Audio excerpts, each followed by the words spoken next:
All right, here's the kitchen sink. Ordered off Amazon. I think it was $220.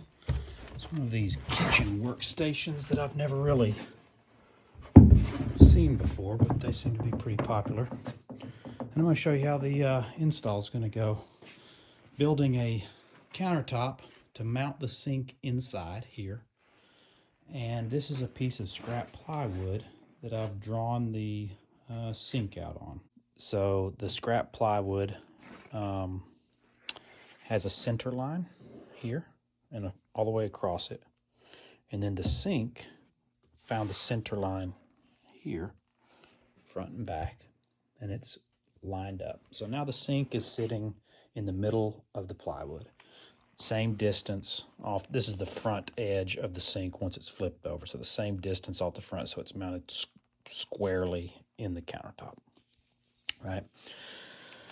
So it gets traced out along the perimeter and then measured. So this is an inch. This is an inch. This is an inch. Instead of cutting it tight and running the chance of my cut not being great and now it won't fit and I got to cut it again, by moving the sink, measuring 7/8 of an inch front and side and making that my cut line, 7/8 instead of an inch, I'm going to gain a 1/4 inch of clearance in the hole when I go to mount my sink, so I'll have plenty of room.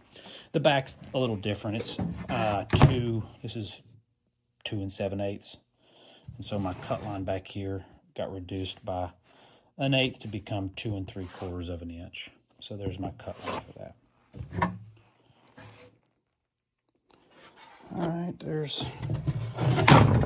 how it fits, which is great. Okay.